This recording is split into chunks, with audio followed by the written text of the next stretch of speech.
All right, men, welcome to this episode of Strong Men, Strong Marriages. When your wife doesn't want physical touch. So, unfortunately, this is a common complaint I get from guys, whether the wife just wants more space, you know, up to like wanting a separation, or it's just she doesn't feel comfortable with you hugging or kissing her, or, when you approach her for sex, she says no. She turns away from your hugs or kisses. It's tough, right? So, I'm going to talk about why that is happening and what to do about it here today. So, my name is Mike Fraser, MD, and I help high achieving Christian men have more intimate marriages. So some weekly wins from guys in our program. This program's kind of had a lot of names over time, but we're turning it into just strong men, strong marriages, just like the podcast. That's what we're doing, becoming strong men, building that internal strength, building the communication and intimacy skills to have a strong marriage. That's what we do all day long in my program, and guys are getting great results. So guys are catching old patterns, but not going in and beating themselves up about it, being able to just learn from it, right? Like a lot of us as high achieving guys, we have this negative self-talk. And when we do that, we tend to be relying on other people to tell us that we're doing good. So when we have more positive self-talk, it actually makes us less needy on other people, which builds strength, more attractive, right? Guys are going from near separation to going to church, going on date nights together. Super cool. Going from near separation to being invited to spend time together as a family. Okay. These are big changes, right? In a short amount of time. Going from lack of connection and not really enjoying time together to having fun date nights, right? Going from separated to spending fun family time together.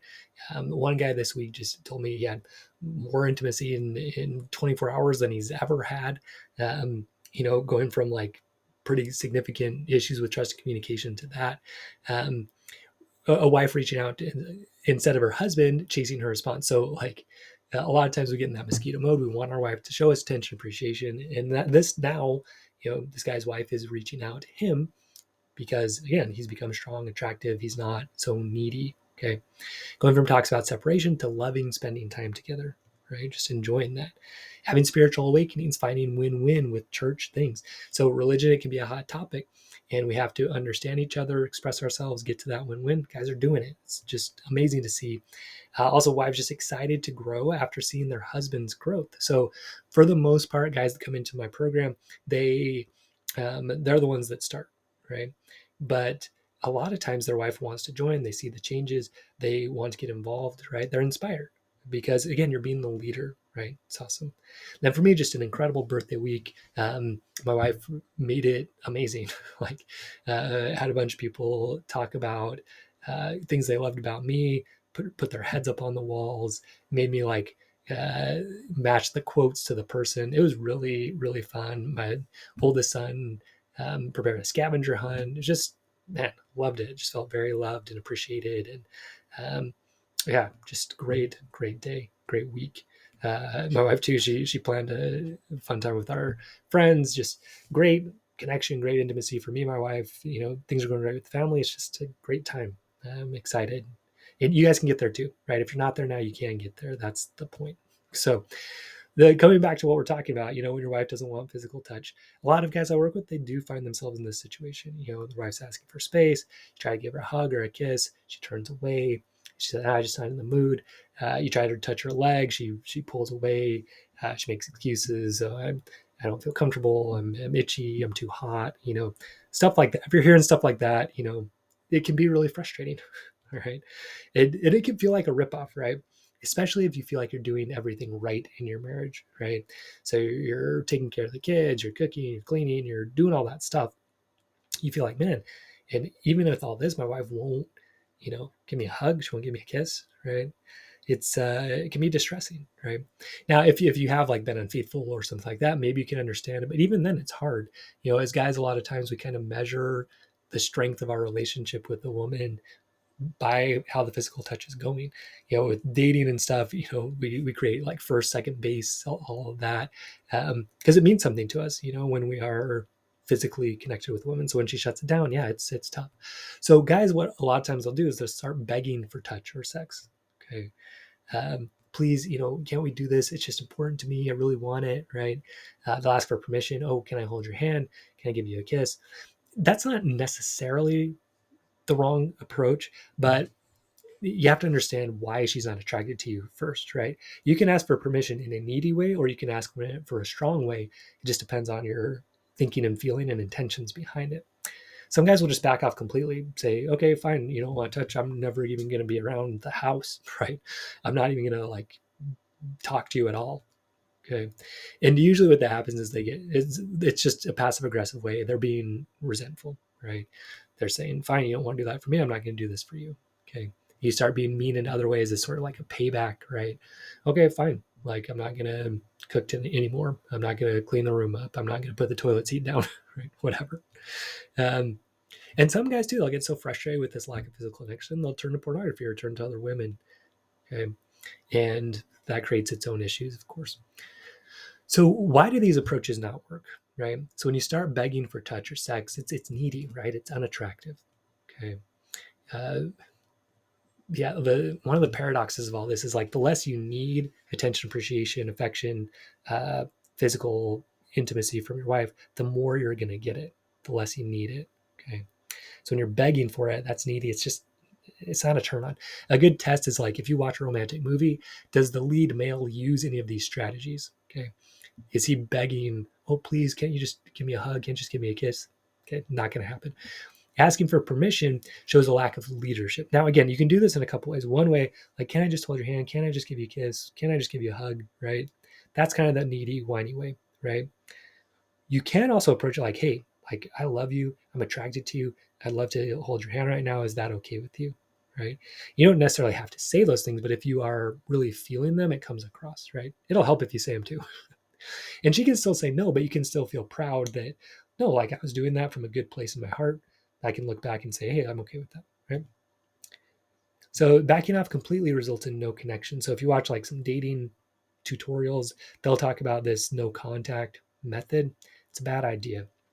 You can't form, look, 3 pillars of a passionate marriage I talk about here: trust, communication, intimacy.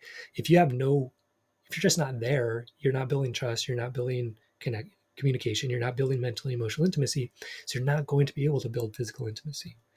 Okay. Like really, like if you're not around, of course, if there's no physical intimacy, you're not there, right?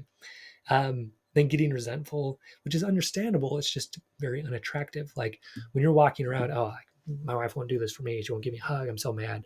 Like she doesn't want to jump into bed with you when you're feeling that way. Okay. It's unattractive. You start being mean in other ways. Of course, that's not attractive to her. Okay. You turn to pornography or other women, that loses trust. You feel guilty after. That really damages things big time. Right. And it's again, you can see why a guy would turn there. It's just that it's not going to get you where you want. It's not going to get you to your wife wanting to have physical touch with you. Okay. So you want to understand why she is avoiding physical touch in the first place. Okay. So it could be past trauma, right? And that could be from somebody else. And if that's the case, definitely encourage your wife to, seek out help for that. I'm putting my book together right now, and I'm just writing about this, and it's a tough time, right? But encourage her to get the help. Get the help for yourself. It's not an easy time if she's dealing with that, right? But the other thing you have to look at is, what about yourself, right? Have I treated her in ways that have traumatized her? Have I treated her like as an object sexually? Because if you have, like I did in my marriage, that's traumatic too, and you need to reestablish being a safe person. For her to start thinking, okay, you actually are different than my abusers. You weren't using me as an object like my abusers did, right? Okay. So another reason that she can be just not wanting physical touch is just overstimulation, right? So if your wife has younger kids, a lot of times they're climbing on her all day, they're hugging her, they're kissing her. So when you come home and you want that too, it can just feel like too much. She just kind of needs some space to breathe. And so if you come in, you're like, oh no, give me a hug, give me a kiss. She can be like, man, you're like another one of the kids. You're so needy, right? And maybe she even kind of feels bad about it, but she really does need just kind of to own her own body for a while, especially if she's got young kids. Okay. But then we got to look at, so again, sometimes it's not you, but what we want to look at too is when it is you. So, what we want to look at is these 3 pillars of a passionate marriage, right? So first you build trust, which creates her feeling safe with you. Okay. So if she doesn't feel safe, she doesn't really want you to touch her, right? Next, you need to have communication, which creates mental and emotional intimacy. Again, without mental and emotional intimacy, your wife doesn't really feel like the physical touch is about anything besides you getting gratification from that. Okay. But if you build trust and she's like, okay, he's a safe person, you build communication where she can say, man, this guy really gets me. He really understands me. He actually does care. I can feel it. Okay. Then you bring intimacy, right? You bring passionate physical connection. And it really does go in this order, right? That you need to have them kind of stack on top of each other. So if your wife doesn't want physical touch, and again, assuming that these other things aren't part of it, the past trauma or being overstimulated, right? It's probably that you're missing one of these pillars, right? And even if she did have some other stuff, probably got some of these other ones going on where trust, communication, or intimacy is off. Okay. So broken trust, here's some common things guys will do. Okay. So ask yourself, really, have I treated her as a sexual object? The way you'll know is if you really are just seeing her as a vehicle to your orgasm, like she's just here so I can like have that orgasm, or you're seeing as an obstacle. Okay, well, she won't have sex with me, so I'm mad, I'm frustrated, right? Because I just want her to have sex with me. Like there's a difference between wanting to have sex and wanting to have sex with your wife, right? And if you can't tell the difference between those two, you're probably treating her like an object. Okay. And I was definitely there for a long time. A lot of the guys I work with, but that breaks trust, guys. And that makes her not really want you to touch her physically. Okay. So, and again, just neediness for touch in general, it is objectifying her, right? Because it's not about her. It's not about giving anything to her. It's about taking something from her. That's what the mosquito cycle is about: sucking off attention, appreciation, affection. So, like if you give a hug, are you trying to take a hug from her so you can feel good about yourself? Or are you trying to give her a hug because you actually care and love her and want to provide support to her? There's a difference, and your wife can sense it, even if she can't quite put her finger on it. Okay. Or maybe you've broken trust in other ways. Like, do you not follow through on your commitments? Like, go ask your wife right now, hey, out of like what percent of the time would you say that when I tell you I'm going to do something, I do it? Okay. And if she says anything under 100, right, there's room. But really, if she says like, oh, 20%, or like, I don't think I can count on you at all, you know that trust isn't there. And then that can be your clue. Okay, like maybe that's part of why she doesn't want to touch me physically. Okay, breaking promises. I'll be home at 6, you're home at 8. Poor mental and emotional connection, poor mental emotional control. Okay, so like losing your temper at her or the kids, or sulking after she says no to sex, or like turning to pornography. That's another good way to break trust. So when you do this stuff, she just doesn't feel safe with you. If you can't manage your own emotions, you're kind of like a baby, right? She can't feel safe, like you're going to take care of her. And so she doesn't want you around her physically. She can't trust you. She doesn't feel safe. She doesn't feel safe with you touching her. Okay. So poor communication. So a good question to ask yourself here: does she feel like you genuinely listen to her? Right? Like if you ask your wife, hey, like how well do you think I listen? If she's like, man, you listen so well, you hear everything I say, like you're amazing, right? If she can really say that, first of all, you're ahead of most guys, but you'll probably understand by this question, like she probably maybe doesn't quite say that right now, and that's part of why she does not want you to touch her physically.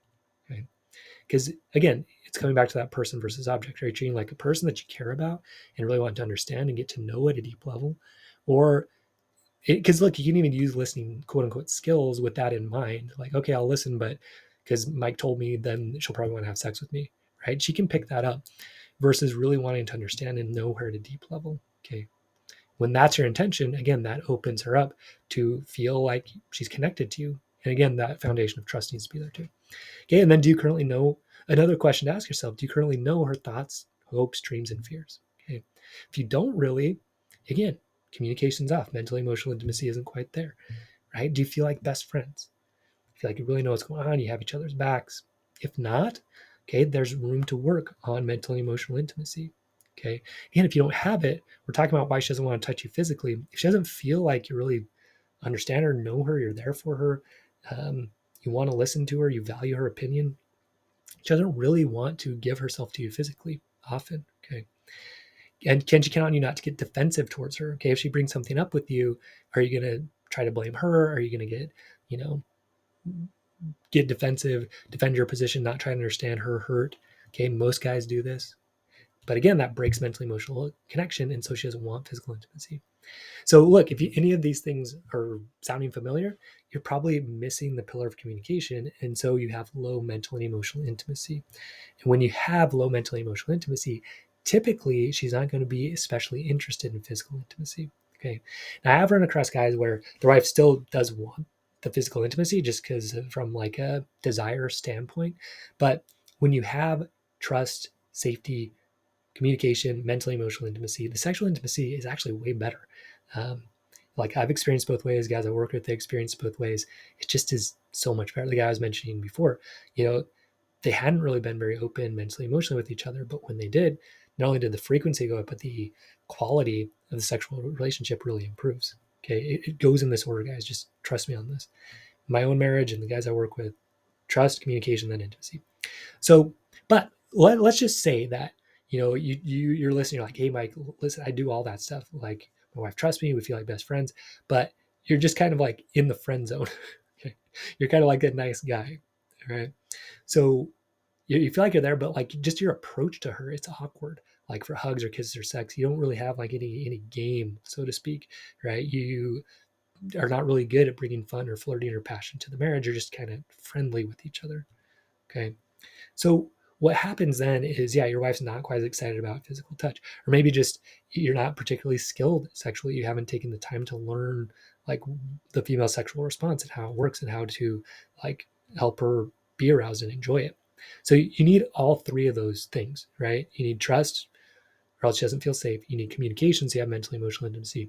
Then you need to be able to bring fun, flirty, and passion in a fun way, and physically, have it be enjoyable for her. So you need all of those things, right? And that's when you get great intimacy across all areas. That's when she will be wanting to touch you, right? And have fun with you and kiss and hug and have sex together, right? So again, what you need to do instead of these negative things is build the pillars in sequence. So you build trust through building your own personal, spiritual, mental, emotional, physical, and sexual strength. That's why we call it strong men, strong marriages. You build your personal strength first. Okay. So spiritual strength means you're a man of your word, you're a man on a mission, you control your thoughts and emotions well. Okay. You're a developed man, not a baby mentally and emotionally. Okay. You're not needy on her. Your self worth is based in God, not on other people's opinions of you. Okay. It's not based on comparing yourself to other people. It's about I am who I am, I have my gifts, and I'm going out to serve. Okay. It takes some time to get there, but you can get there. It's super strong. All right. Mentally, emotionally, you can control your emotions. You're not losing your temper. Physically, right, in good physical shape, financially good shape. Sexual strength, right, you're approaching sex in a good, strong, attractive way. Okay, and owning your sexuality, not turning to pornography, things like that. Okay, communication, you listen, you express yourself clearly, you get to win wins, you make requests, you set boundaries, right? You got to learn how to do those things well. She needs to feel like, yeah, you really get where I'm coming from. Then with intimacy, you're able to bring fun, flirting, and passion to your marriage in a good, fun, positive, romantic way. Okay. So when you do that, guys, now she's going to be looking forward to your hugs, kisses, and intimate time when you have all three of those pillars in place. Okay. And you're setting that example for generations to follow, right? So your kids will look at your marriage and say, man, like I wish I had a marriage like that. And you'll be able to genuinely say to your kids, I would love for you to have a marriage like mine. Like right now, I would love for my kids to have a marriage like mine. And the guys in my program, they can say that, right? I'd love for my kids to have a marriage like mine. And you can get there too. You just have to build these strengths, right? So build these pillars. So again, come and join Strong Men, Strong Marriages. So build these pillars in sequence. Trust through building your strength, become a strong man. Then create a strong marriage by building those pillars of communication and intimacy. Okay. You get modules to teach you the tools and skills. So there's like giving you the exercises, right? These are the exercises you need to do, like you're building physical strength. Okay. But we're building all these strengths. Okay. Then you get coaching and accountability. That makes sure you're doing the exercises with accountability. And then coaching to make sure you're doing them correctly and getting the right exercises in the first place. Right. So what we do is we identify the negative, unattractive patterns that you have of thinking, feeling, and acting. We replace them with new attractive patterns, and then we repeat them until you can't get them wrong. Okay. So what this does, it really rewires your brain so that you go from being on default kind of an unattractive dude to being on default a strong, attractive guy that knows how to create communication intimacy in his marriage. So if you want to learn those things, visit strongmenstrongmarriages.com. Okay, so fill out an application to join our program. So I'm going to review the application. I'm going to reach out to you with best next steps, and depending on what I see on the application. So again, visit strongmenstrongmarriages.com. Come join us. I'm excited to have you be part of this and really transform your marriage in a really amazing way. All right, men, stay strong, and I will see you next episode.